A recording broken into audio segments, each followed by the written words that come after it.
बोली श्री सद्गुरुदेव भगवान की जय। श्री गुरु चरण सरोज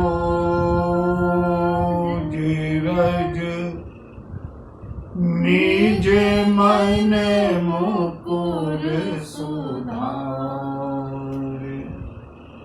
वरणहु रघुवर विमल यश जो दायक फल चार बोधिहीन तनु जानिके सुमिरहु पवन कुमार बल बुद्धि विद्या देहु मोहि हरहु कलेश विकार। प्रेम के साथ 2 बार भगवान नाम संकीर्तन। तत्पश्चात प्रभु इच्छा से, प्रभु प्रेरणा से जो भी प्रभु सुनाना चाहते हैं राम कथा का रसास्वादन। पहले प्रेम के साथ हरि संकीर्तन। हरे राम राम राम सीता राम राम राम हरे राम राम राम सीता राम राम राम हरे राम राम राम सीता राम राम राम हरे राम राम राम सीता राम राम राम हरे राम राम राम सीता राम राम राम हरे राम राम राम सीता राम राम हरे राम राम राम सीता राम राम राम हरे राम राम राम सीता राम राम राम हरे राम राम राम सीता राम राम राम हरे राम राम राम सीता राम राम राम हरे राम राम राम सीता राम राम राम हरे राम राम राम सीता राम राम राम हरे राम हरे राम हरे राम राम राम सीता राम राम राम हरे राम राम राम सीता राम राम। बोलिए श्री सद्गुरुदेव भगवान की जय। सियावर रामचंद्र की जय। बजरंग बली की जय। बाबा विश्वनाथ की जय।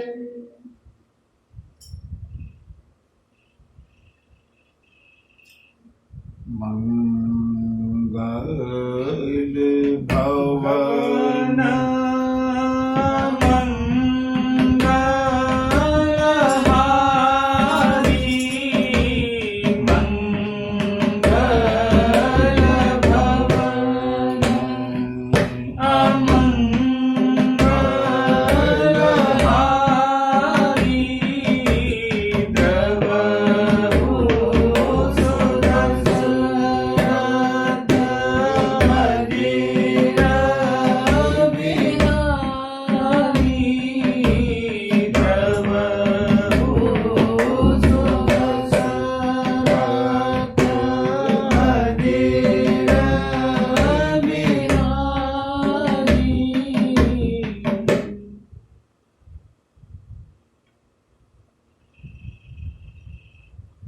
श्री राम कथा के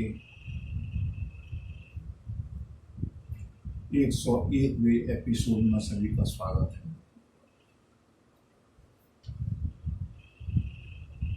एक पारी पूरी हुई। प्रभु इच्छा से उसी उमंग और उत्साह के साथ प्रारंभ करते हैं आगे की कथा को।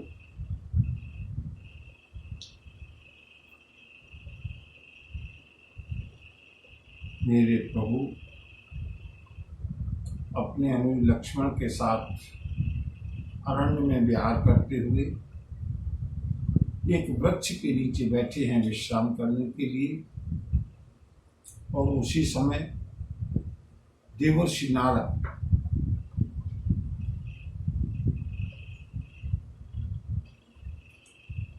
प्रभु से कुछ जिज्ञासा लेकर के, कुछ शंका लेकर के आते हैं। और बंधुओं, प्रभु का जो आंतरिक स्थिति है वो स्पष्ट होती है। जिस व्यक्ति के अंतर में व्यथा है, वो व्यथा इतनी जल्दी परिवर्तित नहीं होती, अंतःकरण इतनी जल्दी बदलता नहीं।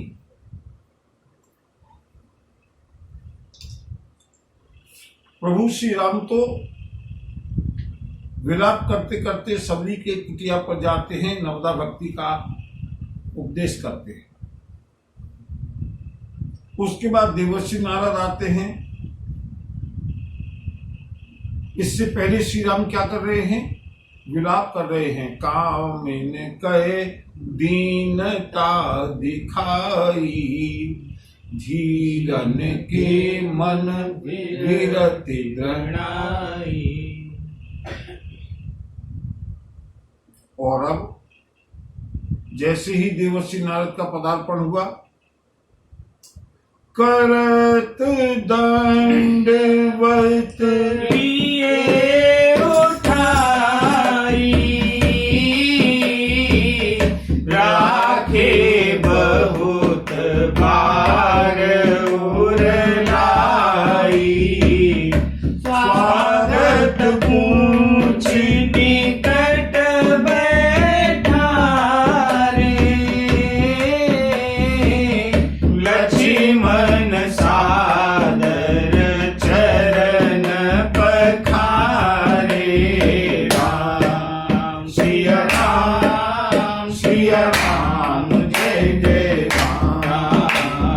राम सिया राम, सिया राम, जय जय राम। देवर्षि नारद ने आकर के प्रभु को दंडवत किया।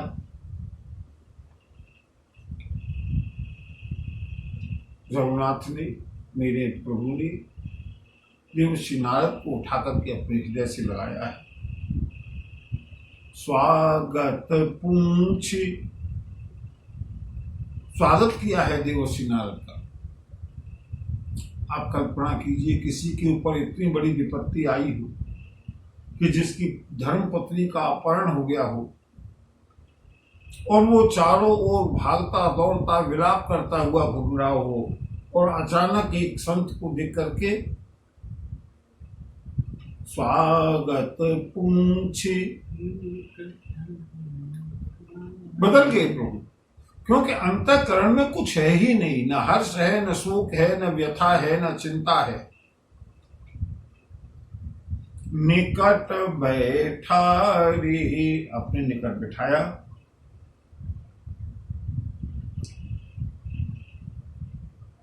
लक्ष्मण जी ने देवर्षि के चरणों का प्रक्षालन किया।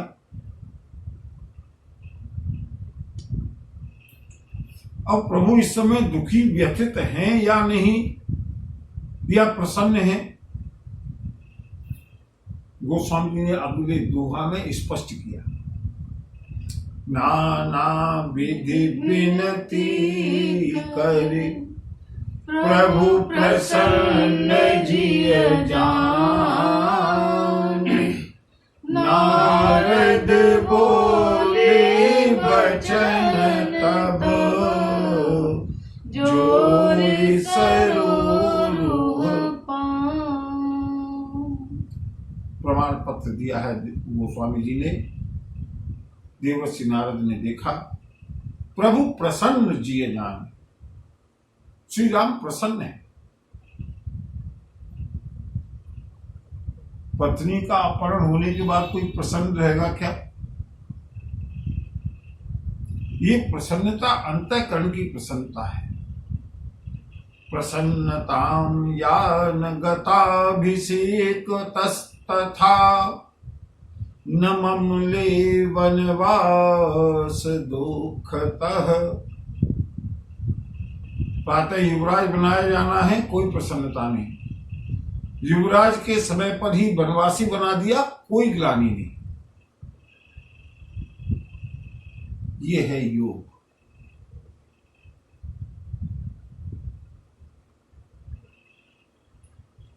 देवर्षि नारद ने प्रभु को प्रसन्न जान करके पहले कुछ मांगा है। देहु एक वर मांगो स्वामी,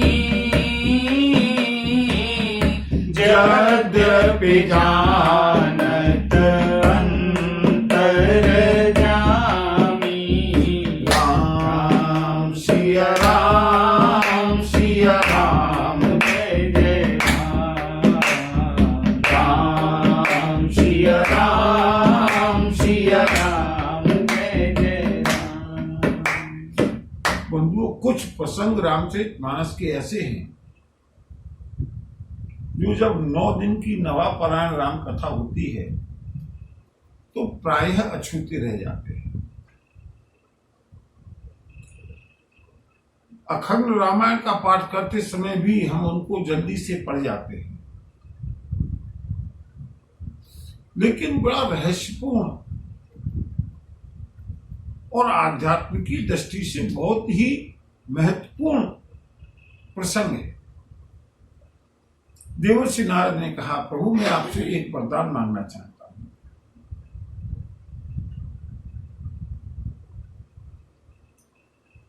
बंधुओं, मैं इस प्रसंग को विशेषकर इसलिए सुना रहा हूं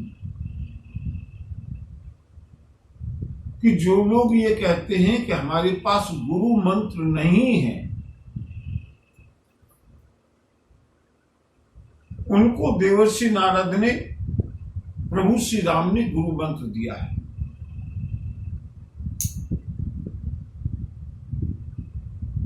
गुरु का क्या क्या काम होता है? मार्गदर्शन करना, उपदेश करना, कृपा करना और गुरु मंत्र देना। मार्ग निर्देशन शास्त्रों में किया है, उपदेश श्रीमद् भगवद गीता में किया है। हमको क्या करना चाहिए ये राम कथा से स्पष्ट है। बात रह गई केवल गुरु मंत्र की, उसकी पूर्ति भी आज भगवान करते हैं। जिनके पास है, बंधुओं मैं क्षमा चाहता हूं, कोई अनर्गल भाव न दे। सदगुरु का अपना अपनी जगह विशिष्ट महत्व है।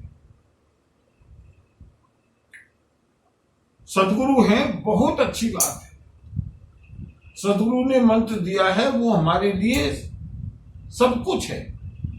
लेकिन मैं उन लोगों के लिए कह रहा हूं जिनको कभी कभी ऐसी हताशा निराशा होती है कि हमको जीवन में कोई सदगुरु नहीं मिले या हम सदगुरु किसको बनाएं। बंधुओं, निराश होने की बात नहीं है। सदगुरु के रूप में मैंने 2-3 नाम सभी को बताए हैं। अगर सदगुरु नहीं है तो वंदे कृष्णं जगद्गुरुं, योगीश्वर कृष्ण, गीता का उपदेश।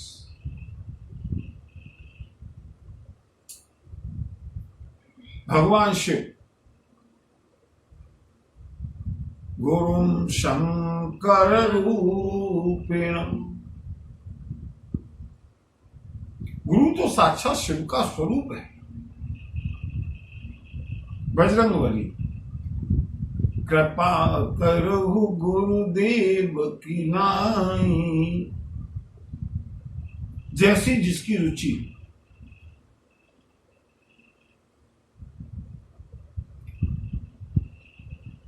देवर्षि नारद ने कहा, प्रभु मैं एक वरदान मांगता हूं। श्री राम ने कहा, जानहु मुनि तुम मोर सुभाऊ,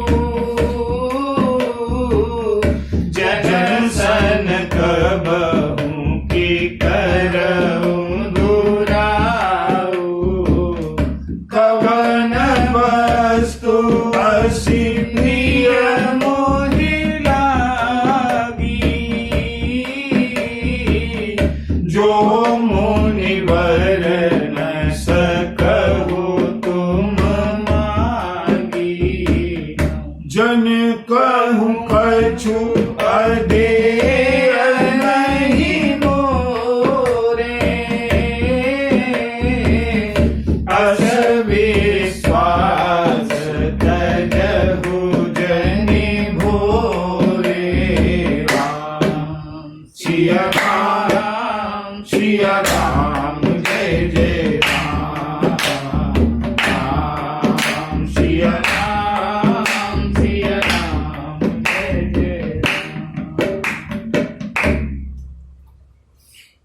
श्री राम का स्वभाव जानना है, इन पंक्तियों को पढ़िएगा। प्रभु स्वयं अपने श्रीमुख से कह रहे हैं, जानहु मुनि तुम मोर स्वभाव। हे देवर्षि, आप मेरा स्वभाव जानते हैं। मैं अपने भक्तों से कभी कुछ छिपा नहीं करता। ऐसी कौन सी प्रिय वस्तु है जो आप नहीं मांग सकते? अपने भक्त के लिए जन कहूं कछु अदेय नहीं मोरे। ऐसी कोई चीज नहीं है सृष्टि में, विश्व में नहीं, पृथ्वी पर नहीं, सृष्टि में ऐसा कुछ भी नहीं है जो प्रभु अपने भक्त को न दे सके। राम सदा सेवक रुचि राखी, वेद पुराण साधु सुर साथी। राम सिया राम जय जय राम, राम सिया राम जय जय। प्रभु हमेशा अपने भक्तों की रुचि को रखते हैं। यहां पर आकर के हमको प्रायः संशय हो जाता है, शंका हो जाती है। हमारे मन की इच्छा तो ये थी, प्रभु ने पूरी नहीं की, कैसे मान लें? हमारे जीवन के अभाव पूरे नहीं हुए, कैसे मान लें कि प्रभु अपने भक्तों की इच्छा पूरी करते हैं? बंधु उपदेश किनको दे रहे हैं? देवर्षि नारद को, और देवर्षि नारद को ही साक्षी बना रहे हैं। जानहु मुनि तुम मोर स्वभाव। तुम मेरा स्वभाव जानते हो। जन कहूं नहीं अदेय कछु मोरे। ऐसी कोई चीज नहीं है जो मैं भक्त को नहीं दे सकता। जो शंका हमको है वही शंका देवर्षि नारद को भी है। सुन तो रहे हैं, लेकिन देवर्षि नारद के साथ जीवन में एक बहुत बड़ी दुर्घटना हुई है, और वो भी प्रभु के साथ हुई है, और वो भी मांगने के बाद हुई है। अंतर केवल इतना है कि हम अपना मन महसूस करके रह जाते हैं, देवर्षि नारद पर रहा नहीं गया है। पूछेंगे आगे देवर्षि नारद उस बात को भी, और जो हम लोगों के मन की शंका है उसका भी समाधान वहीं पर होगा। पहले यहां पर देवर्षि वरदान क्या मांगते हैं उसको सुनते हैं। देवर्षि ने कहा, प्रभु यद्यपि प्रभु के नाम अनेका,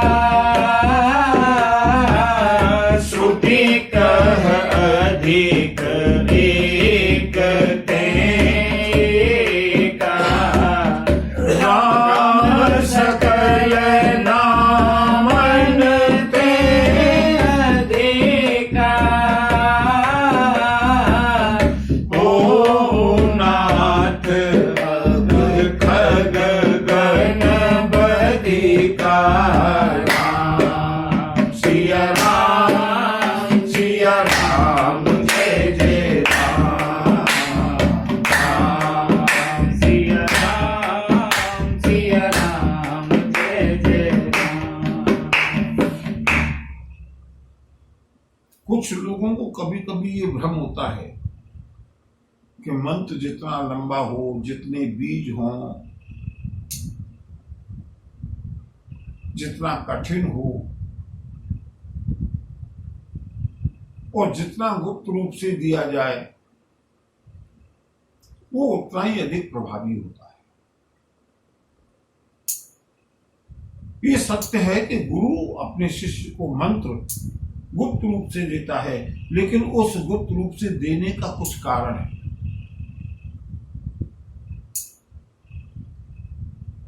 मंत्र तो सर्वथा प्रकट है, मंत्रों का प्रभाव प्रकट है। अगर किसी से ये कह देना कि राम नाम जपो, उसको विश्वास नहीं होगा, वो कोई दूसरा गुरु तलाशने चला जाएगा। कोई अच्छा सा गुरु हो, उन्होंने तो राम नाम मंत्र दे दिया, राम भी कोई मंत्र है। और बंधु, आप लोगों ने कथा सुनी होगी ना, कथा क्या जीवन की घटना सुनी है या नहीं?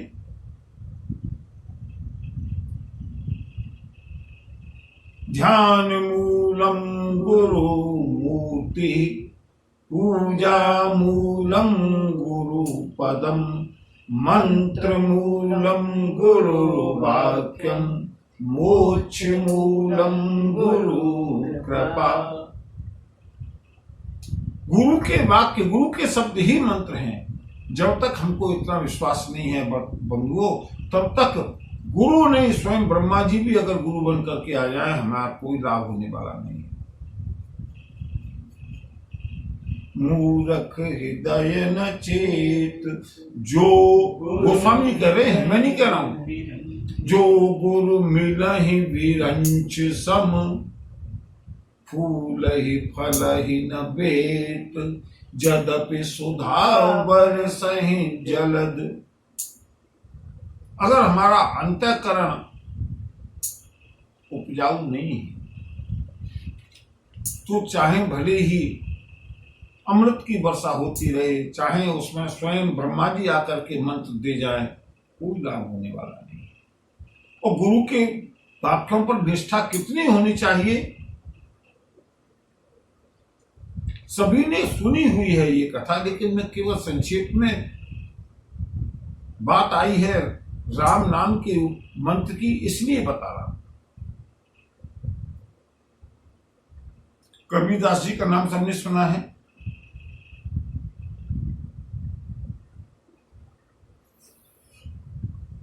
किसके शिष्य थे? कबीरदास के गुरु का नाम रामानंदाचार्य। बनारस में पैदा हुए, वाराणसी में, वहीं रहे जीवन भर। गुरु बनाने की कामना पैदा हुई, गुरु किसको बनाऊं? बंधु, मैंने पहले भी कई बार बताया है, गुरु कोई औपचारिक रूप से बनाया जाए इसकी बहुत आवश्यकता नहीं है। बनाया जाए वो सही है, लेकिन उससे भी ज्यादा आवश्यक है कि गुरु को मान लिया जाए। हम यहां से 1000 किलोमीटर दूर बैठे किसी भी संत पुरुष को, जिसके प्रति हमारी अगाध श्रद्धा है, उसको भी हम गुरु के रूप में मान सकते हैं। और हमारी मान्यता हमको फल देगी, हमारा विश्वास, हमारी आस्था, हमारी श्रद्धा, हमारी निष्ठा।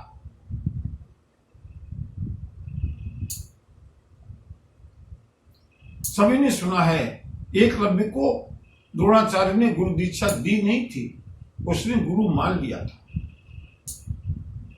बिल्कुल यही स्थिति कबीर जी के साथ में है। रामानंदाचार्य उस समय के युग पुरुष थे, बनारस में रहते थे। कबीरदास जी ने मन ही मन में रामानंदाचार्य जी को गुरु मान लिया। एक चीज तो पूरी हो गई, ध्यान मूलम गुरु मूर्ति, पूजा मूलम गुरु पदम। लेकिन अभी मंत्र नहीं मिला कबीरदास जी। विचार करने लगे, मंत्र मुझको कैसे मिलेगा, क्योंकि जुलाहा जाति में पैदा हुए हैं, अनपढ़ हैं। आचार्य जी के पास तो बड़े बड़े विद्वान लोग आते हैं, वो मुझे शिष्य रूप में स्वीकार करेंगे या नहीं, ये भी शक है। गुरु मंत्र देंगे या नहीं। कबीरदास जी ने एक युक्ति निकाली। क्या? बनारस में सीढ़ियां बहुत हैं, प्रत्येक घाट पर बहुत सीढ़ियां हैं। कबीरदास जी को मालूम था कि प्रातःकाल ब्रह्म मुहूर्त में अंधेरे में आचार्य जी गंगा स्नान करने के लिए आते हैं।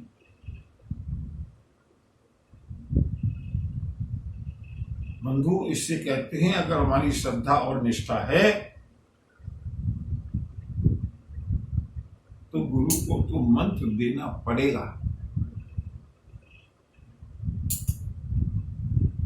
बालक कबीर, अंधेरा था, बनारस की घाट की सीढ़ी पर जाकर के चुपचाप लेट गए। मालूम था इस घाट पर आचार्य जी प्रतिदिन स्नान करने के लिए आते हैं, ब्रह्म मुहूर्त में आते हैं, लगभग अंधकार सा होता है। सीढ़ियों पर लेट गए। कबीरदास, रामानंदाचार्य जी आए और क्योंकि सारी सीढ़ियां खाली रहती हैं, आज उस सीढ़ी पर कबीरदास लेते हैं। उतरते हुए आचार्य जी का पैर कबीर के ऊपर पड़ गया और जैसे ही पैर पड़ा, आचार्य जी को बड़ा क्षोभ हुआ। अरे राम राम, आज मुझसे गलती हो गई, न जाने किसके ऊपर पैर पड़ गया अंधेरे में।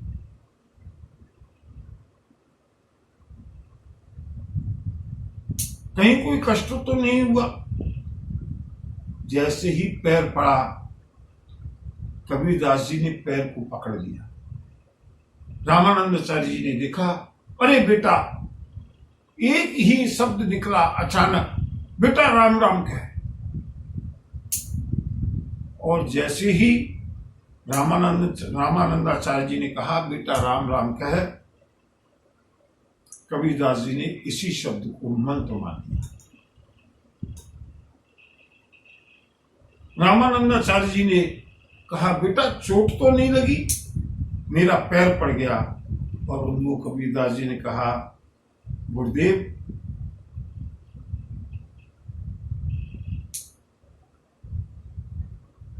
गुरु के चरणों से किसी को चोट नहीं लगती। वो साधक, वो शिष्य बड़ा सौभाग्यशाली होता है जिसके ऊपर गुरु के चरण पड़ जाए।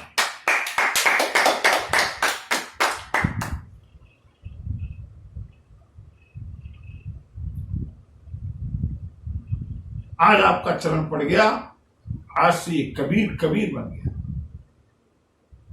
रामानंदाचार्य जी चले गए स्नान करने के लिए। कबीर उठ करके आए हैं अपनी कुटिया पर। और बंधुओं, कबीर ने अपने जीवन में गुरु मंत्र माना है, राम।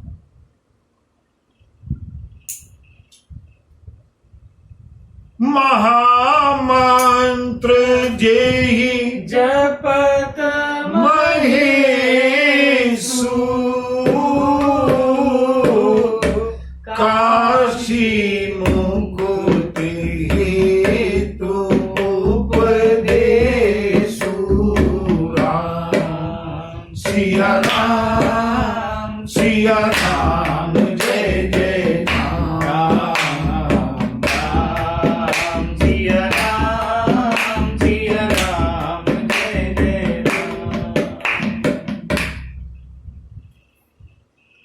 वो महामंत्र है ये, जिसको बाबा विश्वनाथ जपते हैं। और इसी मंत्र के सहारे पवन पुत्र ने अपने बस कर राखे राम। प्रभु श्री राम को अपने वश में करके रखा है बजरंगबली ने।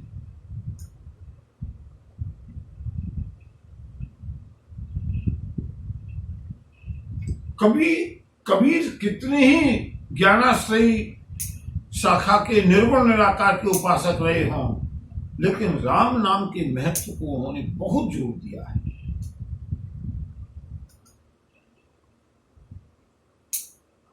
राम मोरे पियू, मैं तो राम की बहुरिया। और बंधुओं, लोग कबीर को जो शुष्क समझते हैं ना, या कबीर की भाषा को, कबीर की साखियों को पढ़ें, कबीर के अंदर कितना कूट कूट करके प्रेम भरा हुआ है। कबीर कहते हैं अपने राम से, नैनन अंदर आव तू, नैनन अंदर आव तू, पलक झांपे तो ही ले। कबीर कहते हैं, हे मेरे राम, मेरे नेत्रों के अंदर समा जाओ, मैं पलक गिरा दूं। नैनन अंदर आव तू, पलक झांपे तो ही ले। ना मैं देखूं और को, ना तो ही देखन दे। क्या रहस्यात्मक चरम सीमा है रहस्यवाद की।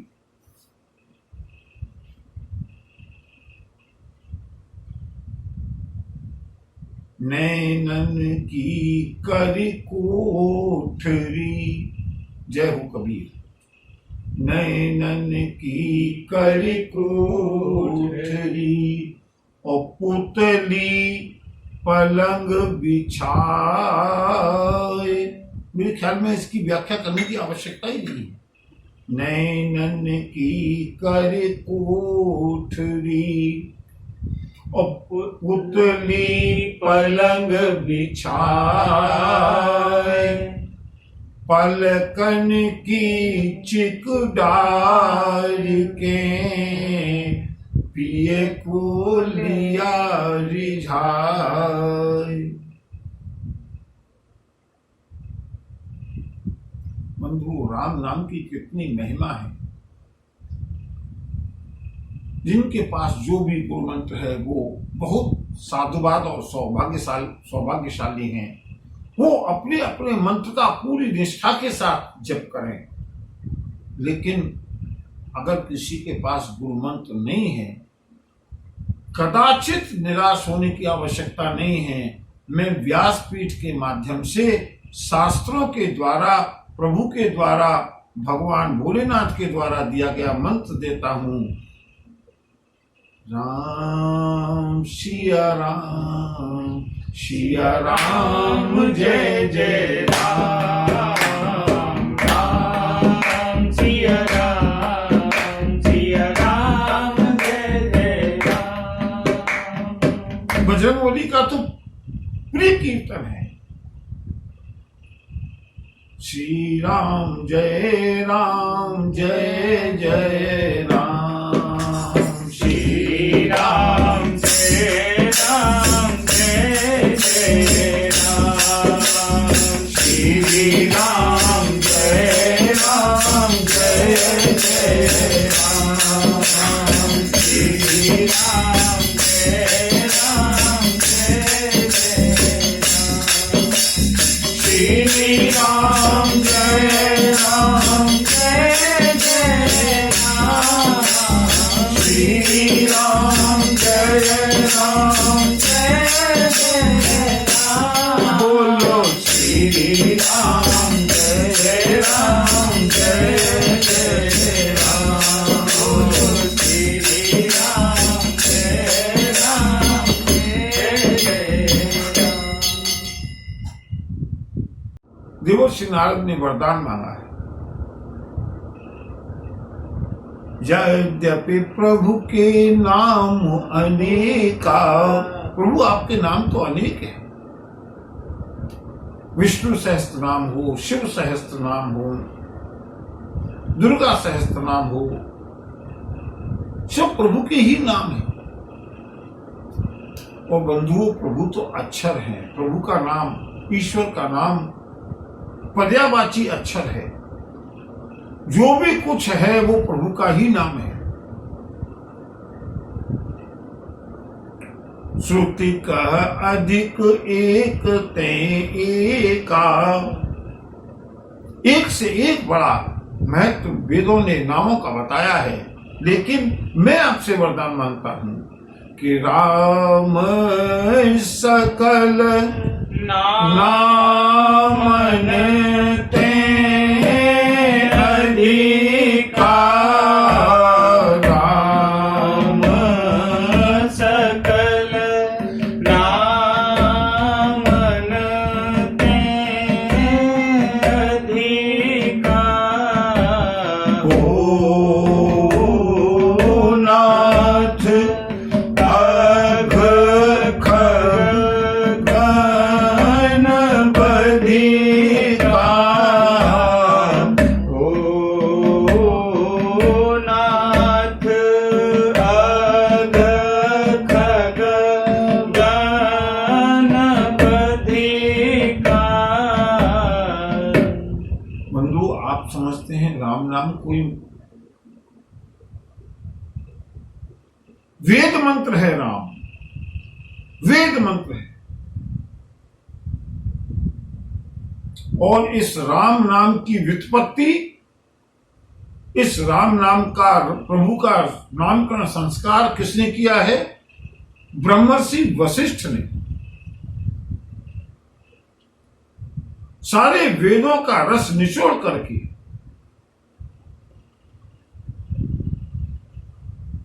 जो आनंद सिंधु सुख राशि, सी करते त्रयलोक सुपासी, सो सुख धाम राम सनाम। किसने दिया ये नाम? गुरुदेव वशिष्ठ का दिया हुआ नाम है। सो सुख धाम राम अस। आज देवर्षि नारद ने मांगा है, प्रभु आपका जो नाम है राम, वो सभी नामों में सर्वश्रेष्ठ है। सारे पापों को जलाने के लिए केवल मांगा नहीं है देवर्षि नारद ने, भगवान ने प्रदान किया है। एवमस्तु मुनि सन कहिउ, कृपा सिंधु रघुनाथ। मेरे प्रभु श्री राम ने देवर्षि नारद को एवमस्तु कहा, अर्थात राम नाम रजिस्टर्ड हो गया।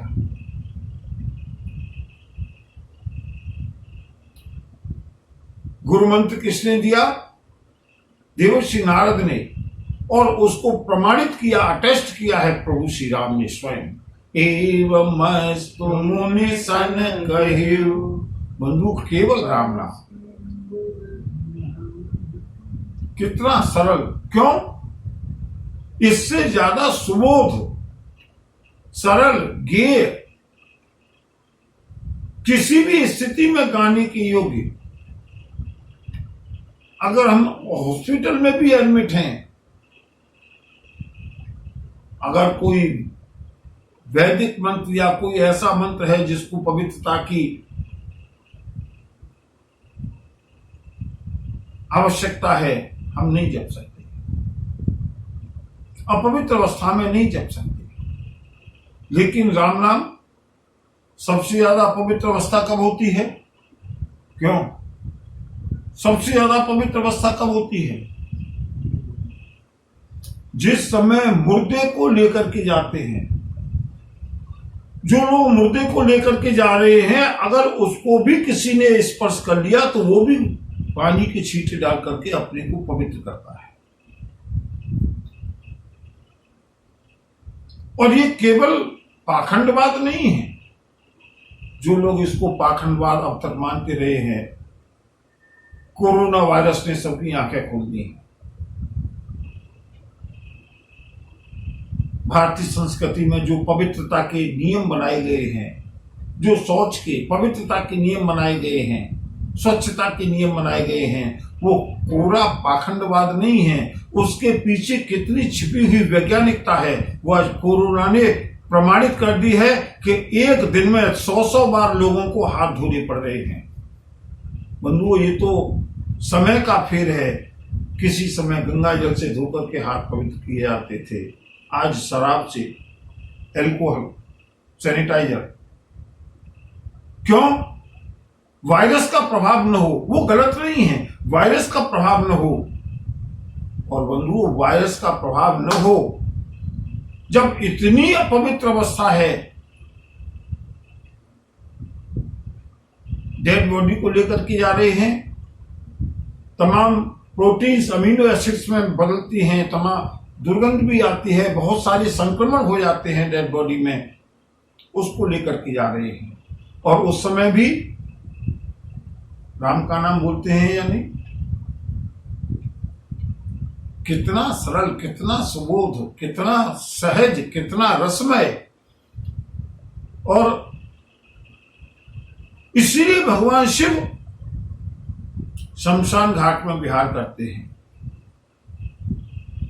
उनका मंत्र ही राम है। अगर पवित्रता अपवित्रता का विचार होता रहा तो भोलेनाथ शमशान घाट में जाकर के क्यों विहार करते?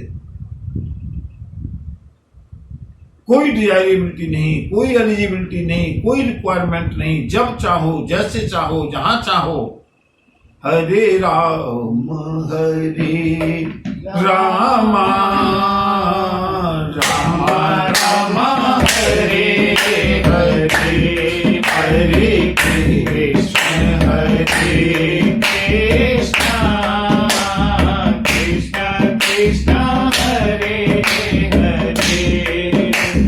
हरे राम राम राम हरे हरे, हरे कृष्णा कृष्णा कृष्णा हरे हरे, हरे राम राम राम हरे हरे, हरे कृष्णा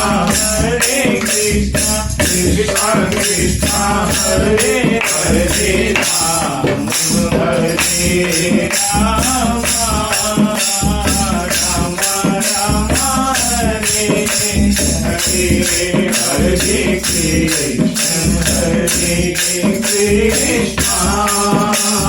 कृष्ण कृष्ण हरे हरे। ये है राम नाम का प्रभाव। रामरक्षा स्तोत्र में तो स्पष्ट लिखा है, भर जन्म भव बीजानाम। संसार के जितने भी बीज हैं जो बंधन कारक हैं, उनको भूनने के लिए भर जन्म रोस्टिंग, भर जन्म भव बीजानाम, अर्जनम सुख संपदाम, तर्जनम यमदूतानाम, राम रामेति गर्जनम।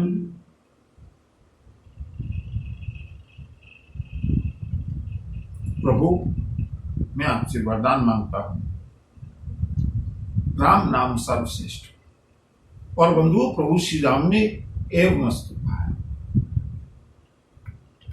ये हमारी भारतीय संस्कृति में रमा हुआ है। मैंने जब फिलॉसफी पढ़ी थी, और बंधुओं मुझको याद है, संभवतः जर्मन फिलोसफर हुए हैं नॉक्स के नाम से, उनका एक कोटेशन मुझे याद है, बड़ा प्यारा लगता है। वो कहते हैं, विश्व के बड़े बड़े विद्वानों और दार्शनिकों से भी ज्यादा ज्ञान भारत के मजदूर और कृषक को है,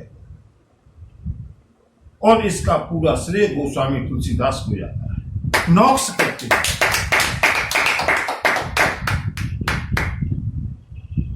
जिस बात के लिए विदेशों में रिसर्च हो रही है, बंधुओं, यहाँ का किसान भी जानता है कि ये सदी नश्वर है, जो होना है वही होगा।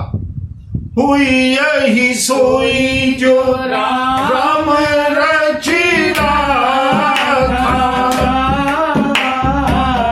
को कर बराबरी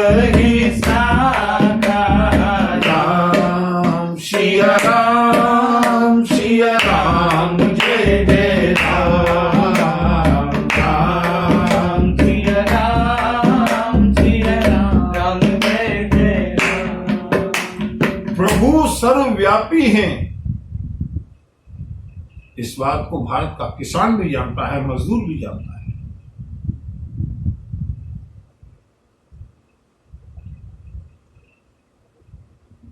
जब भी दो लोग मिलते हैं ना, क्या क्या बंधुओं कोरोना ने सिखाया है।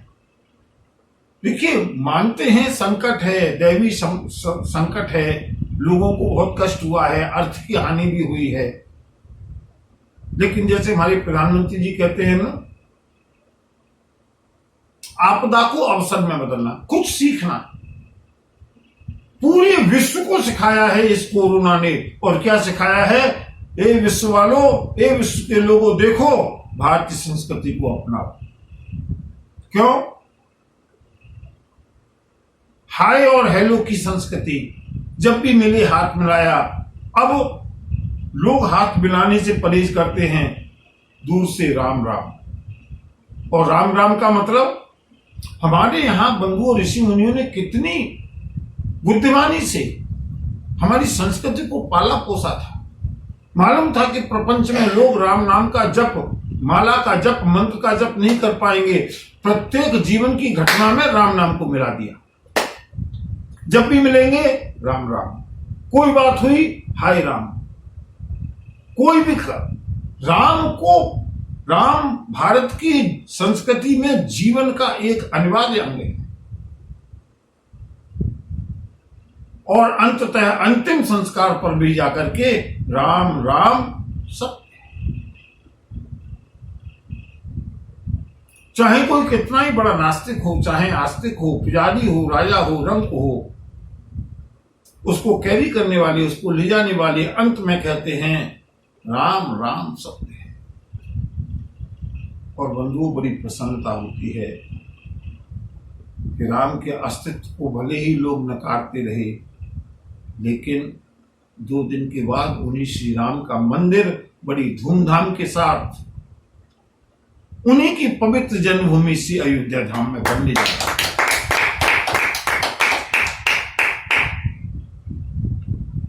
कोई कितनी भी राजनीति करता रहे, मेरे राम को राजनीति से कोई लेना देना, मेरे राम को वोट नहीं चाहिए, मेरे राम को तो भाव चाहिए। और बंधुओं, जिस राम के नाम के साथ करोड़ों लोगों की, केवल भारत में नहीं, मैं कल टीवी में देख रहा था, विदेशों में जश्न मनाया जा रहा है राम मंदिर निर्माण के उपलक्ष्य में।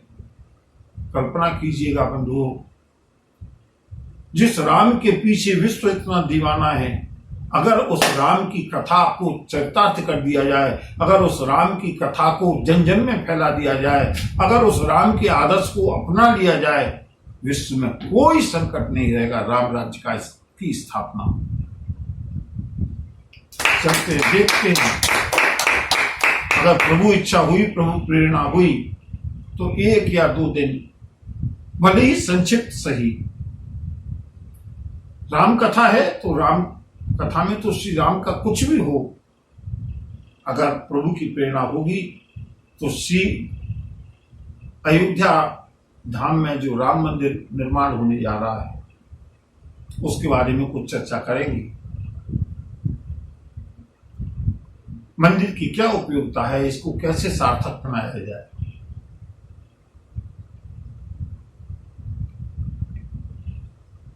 देवर्षि नारद ने राम नाम का वरदान मांगा है और प्रभु श्री राम ने उसको स्वीकृत किया है, ग्रांटेड। अब अति प्रसन्न रघुनाथ ही जानी, पुनि नारद बोले मृदुबानी, राम जब ही प्रेरे निज माया, मोहे मोहि सुनहु रघुराया,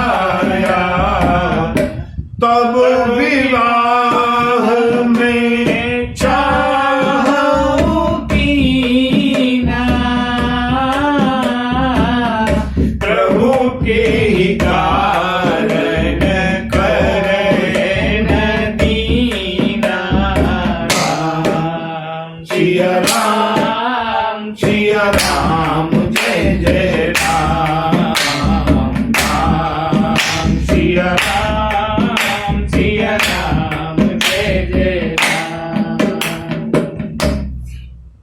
देवर्षि नारद को लगा, आजकल कहते हैं ना कि साहब से बात करनी हो तो मूड देख करके बात करनी चाहिए। देवर्षि नारद ने देखा आज तो मैंने मांगा मुझको तुरंत मिल गया। देवर्षि नारद ने अपने मन की एक शंका, और बंधुओं इस शंका के बहाने सब लोग अपने मन की जो शंका है ना कि हम जो चाहते हैं, हमने तो सुना है कि राम सदा सेवक रुचि राखी, लेकिन हमारी तो मनोकामना पूरी हुई नहीं, हम कैसे विश्वास कर लें। उस शंका को एक बात याद रखिएगा, प्रभु ने कहा है जन कह नहीं अदेय कछु मोहि, जो मेरा भक्त है उसके लिए। और देवर्षि नारद से ज्यादा कोई प्रभु को प्रिय नहीं है। जो शंका देवर्षि नारद कर रहे हैं वो शंका जिन जिन के मन में अपने लिए व्यक्तिगत तौर पर हो, अपनी शंका को देवर्षि नारद के माध्यम से, देवर्षि नारद से फॉरवर्ड करा करके प्रभु के पास भेजें और प्रभु उसका समाधान करेंगे। वो संस्कार कितने क्लिष्ट होते हैं और उसकी गांठ कितनी कड़ी होती है, इसको भी जरा हम देखें। प्रभु श्री राम का अवतार नहीं हुआ, कितनी पुरानी बात है, युग बीत गए।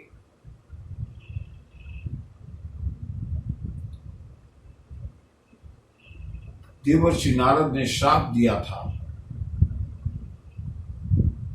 प्रभु श्री राम को। क्यों दिया था? देवर्षि नारद विवाह करना चाहते थे, प्रभु श्री राम ने होने नहीं दिया। जबकि देवर्षि नारद को यह भरोसा था कि मोरे नहीं हरि समहित को, ये अवसर सहाय सोई। मोरे नहीं हरि समहित कोई, ये अवसर सहाय सोई। कितना अखंड विश्वास है देवर्षि नारद को। क्या हमको इतना भरोसा है?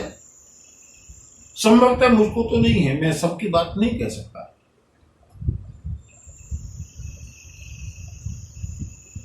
सारे भरोसे छोड़ करके देवर्षि नारद केवल और केवल प्रभु की शरण में गए हैं।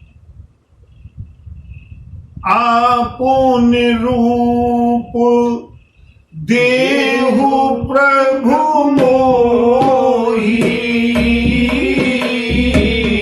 आन भांति नहीं पावहु कोई। राम सिया राम सिया राम जय जय राम, राम सिया राम सिया राम जय जय राम। प्रभु मुझको आप अपना रूप दे दीजिएगा और कोई दूसरा तरीका नहीं है, कोई विकल्प नहीं है, मैं केवल आपके पास आया। कितनी अनन्यता है, कितनी निष्ठा है। लेकिन बंधु, मैंने उस कथा प्रसंग के समय भी कहा था, देवर्षि नारद की जो निष्ठा है, भले ही शब्दों से कहा हो, मन में भले ही कामना रही हो, लेकिन देवर्षि नारद ने एक बात बहुत अच्छी कही थी कि जेहि विधिनाथ हित मोरा, करहु सुबेगी दास में तोरा। सिया राम जय जय राम, राम सिया राम सिया राम जय जय राम। भगवान ने विवाह नहीं होने दिया। कथा हम सुन चुके हैं, कह चुके हैं, और जिन्होंने नहीं सुनी हो वो देख ले, जो लोग बाद में जुड़े हों वो देख ले। प्रत्येक कथा के साथ उसका टाइटल दिया रहता है, नारद मोह के नाम से कोई कथा रही होगी। कितने एपिसोड थे मुझे याद नहीं। देवर्षि नारद ने विवाह करना चाहा, भगवान की शरण में गए, लेकिन भगवान ने नहीं होने दिया। बहुत क्रोध आया, भगवान को श्राप दे दिया। भगवान ने अपनी माया को आकर्षित किया, खींचा। देवर्षि नारद को अपने अपराध का बोध हुआ, क्षमा याचना की। मैं दुर्वचन कहे बहु तेरे, कह मुनि पाप मिटहि किम मोरे।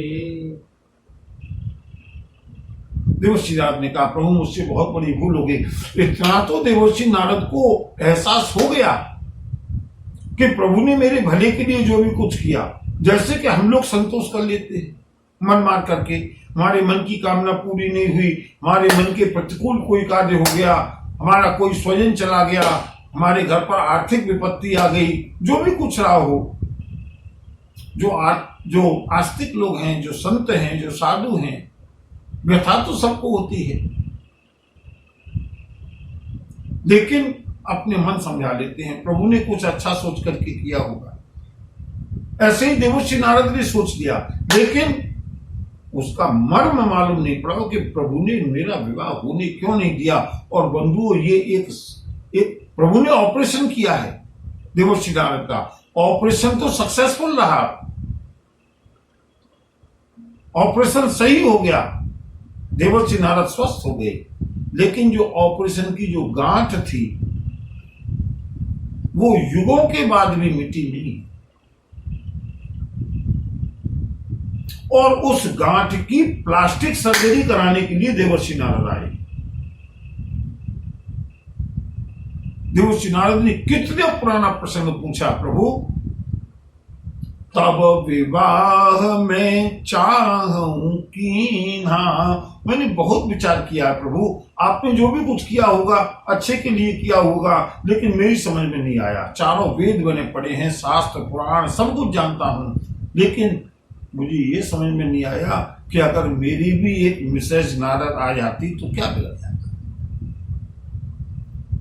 ऋषि मुनियों के क्या पत्नी नहीं होती? आपने ऐसा क्यों किया प्रभु? इसी कारण मैंने आपको श्राप दिया था, जिसके कारण मुझको कष्ट है कि आपको आज इतना कष्ट उठाना पड़ रहा है। तब विवाह में चाहूं कीन्हा।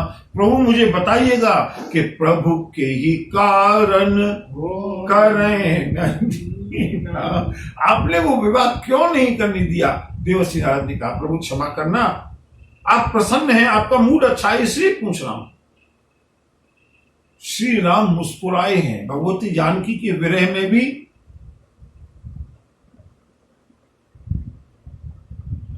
देवर्षि नारद ने अपना प्रश्न रख दिया है। बंधुओं, हम लोग भी अपनी अपनी समस्याएं जो पूरी नहीं हुई हैं उनको इसी देवर्षि नारद के एप्लीकेशन के साथ अटैच करके प्रभु के सामने रखते हैं। प्रभु कल सबका समाधान करेंगे। प्रभु बताएंगे, देवर्षि मैंने तुम्हारा विवाह क्यों नहीं होने दिया।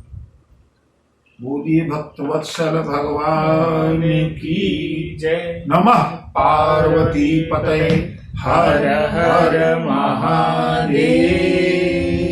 जय।